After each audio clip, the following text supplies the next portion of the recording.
Ok, bonjour tout le monde. Je réponds au débat Mbembele et RJ. Je suis congolais de la République démocratique du Congo. Je suis membre de l'association Tout ce qu'il y a pour l'albinisme. Et si j'ai intégré l'association, c'est par rapport à sa vision et cela me correspond. Voilà pourquoi je ai intégré cette association. Par là, j'aimerais vous parler un peu de mon histoire. Étant albinos, ce que j'ai vécu dans ma vie. Comme vous me voyez, RJ, devant de vous, j'étais au village de mon pays. Je suis né au village de mon pays. Alors que, avant même que je puisse être né, ma maman cherchait même à avorter, à faire l'avortement. Donc j'étais encore dans le ventre de ma maman, elle cherchait à faire l'avortement. Elle a fait à des reprises, cela n'a pas marché. Cela a même compliqué au point même qu'elle voulait mourir. Alors qu'elle a dit à ma grand-mère, parce que dans notre village, dans les villages, comme nous vivons dans des villages, je pense que si on marie une femme, on le fait quitter dans sa village, et on l'amène dans le village du mari. C'était ainsi, maman avait quitté le village leur village, était venue dans le village de mon père, et elle vivait dans la maison de mon père.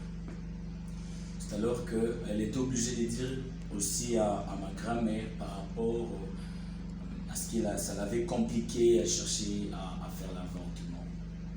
Et ma grand-mère paternelle l'a conseillé de ne plus le refaire, sinon elle risquait même de mourir. Et elle a gardé la grossesse au point où le jour où elle a mis au monde un albinos, alors c'était une catastrophe. C'était une déception totale de sa part. Elle dit, elle a commis les grandes erreurs et c'était une malédiction de sa part d'avoir mis au monde un enfant, un garçon, un albinos. Disons que les albinos n'ont point d'avenir. On n'a pas d'avenir. Pour elle, c'était une perte. Alors, malgré que les gens le conseillaient, les gens le fortifiaient, il s'est fait que je totalisais 5 mois. Toujours dans le village, il y a un marché.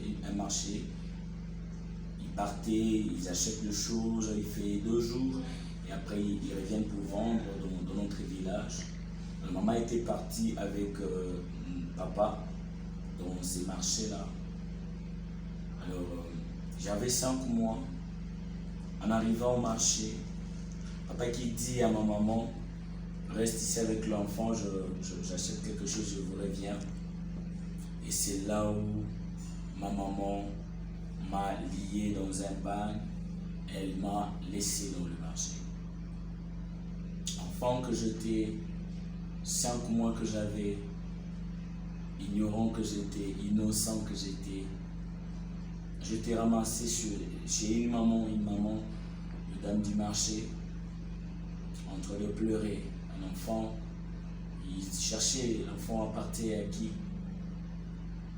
Alors, comme vous connaissez l'événement du marché, cela attire l'attention de tout le monde. Ça a attiré la foule. Beaucoup de gens sont venus là. Alors que aussitôt il y avait des gens en train de chercher, de voir l'enfant appartenait à qui.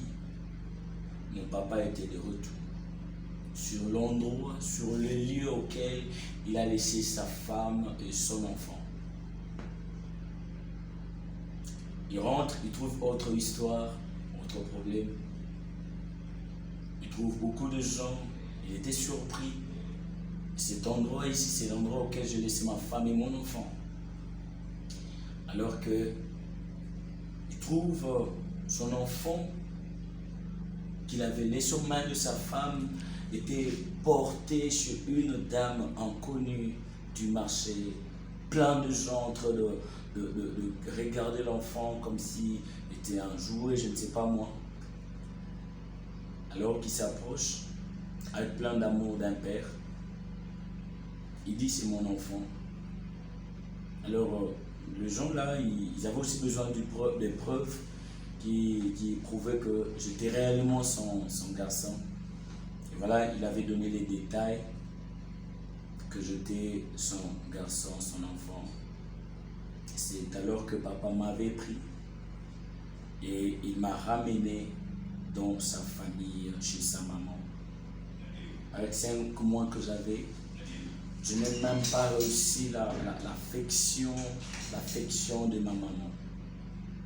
J'ai été allaité ou nourri par ma grand-mère paternelle. Parce qu'elle n'avait pas de choix, J'étais encore bébé. Alors c'est elle qui m'avait nourri.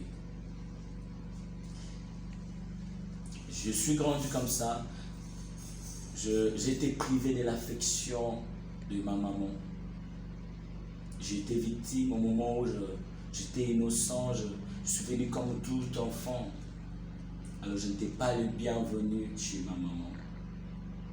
J'étais l'ami de mon père. Je restais qu'avec mon papa et il m'aimait beaucoup. Il s'est fait que, suite à ces blessures, papa n'avait plus d'autres femmes. Au moment où je totalisais 7 ans, la mort le surprend. Papa meurt. Et il m'a laissé à l'âge de 7 ans aux mains de sa famille, de ses parents. Il m'a laissé sans ni frère. Je suis resté ni frère, je suis resté ni sœur. Je suis resté seul, unique. Alors que on était encore dans le village, ce qui avait fait que cette village n'était pas du tout facile pour nous aussi. La famille était une famille aussi pauvre aussi. Alors, il s'est fait que ma grand-mère était appelée par son fils qui était le grand frère de mon père, mon oncle. Il appelait ses parents, dire venez ici en ville. Alors ils avaient dit on ne pouvait pas partir sans laisser Hergé. Hergé était devenu enfant de ses grands-parents là. J'étais devenu enfant de ses grands-parents.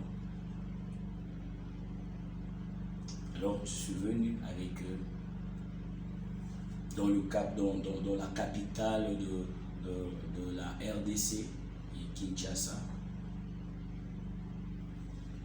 Alors je vivais avec mes grands-parents. Suite à tout cela, ça m'a touché à mes études. Quand mon père était vivant, il a essayé de me faire étudier. Il a fourni quand même des efforts. Il m'a laissé en 3e primaire. Après sa mort, il n'y avait plus moyen d'étudier parce qu'il n'y avait plus de moyens financiers pour étudier. Alors je fais 5 ans de retard d'études, 5 ans. Je n'espérais même plus étudier. 5 ans de retard d'études. Je suis venu avec mes grands-parents ici à Kinshasa. Et grâce à Dieu, j'ai quand même fait d'autres études, des petites études, jusqu'au point de décrocher mon diplôme. Et en 2009, j'ai perdu mon grand-père qui était pour moi comme un papa. Il est parti et je suis resté avec ma grand-mère. Voilà un peu en bref, ce qui est comme mon histoire. En dehors de ça, même quand j'étudiais, j'étais humilié toujours. Au moment où j'étudiais, si le professeur me choisit pour donner une réponse, les amis, les collègues de classe étaient là toujours pour se moquer de moi. Parce que j'ai un problème de vision. Au moment où je cherche à bien me placer devant le tableau pour mieux comprendre ou lire ou copier ce que le professeur écrit, c'était pour les autres un sujet de moquerie. Ça n'a pas été facile. Au moment où tu cherches un environnement, des amis à qui jouer avec, il y a de ceux qui se moquent de moi. Chose bizarre, parfois je passe en cours de route, je rencontre une dame, il jette la salive dans sa poitrine disant je risquerais d'avoir un enfant albinos. Des préjugés de la sorte. C'était pas facile la façon de vivre dans la société. Voilà, jusque-là la vie continue. Et Dieu a fait grâce sur ce que je suis par sa grâce. Le talent que Dieu a mis en moi, comme je suis une personne, là je vous l'ai dit, je vous le rassure, que je suis une personne de moi-même, je l'estime de moi-même. Je sais que peu importe le rejet de ma mère, peu importe le rejet de la famille, ce qui suite à l'acte de ma maman, il s'est fait même que je n'ai pas connu les gens de sa famille.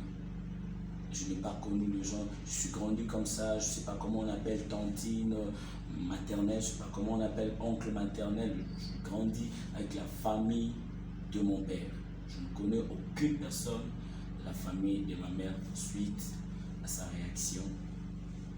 Quand même, malgré tout ça, je l'aime en tout cas, je l'aime.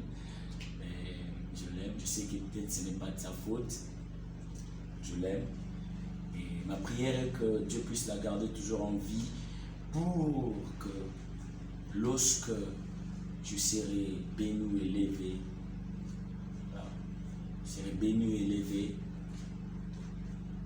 qu'elle-même puisse donner témoignage en disant que oui, l'albinos que j'avais rejeté, c'est aussi une personne. Voilà un peu le bref des messages que j'allais donner. Et je suis fier de faire partie de cette association, tout ce qu'il y a pour l'albinisme par rapport à sa grande vision de promouvoir les albinos. Voilà en tout cas la suite, vous en aurez prochainement. Merci beaucoup. Merci.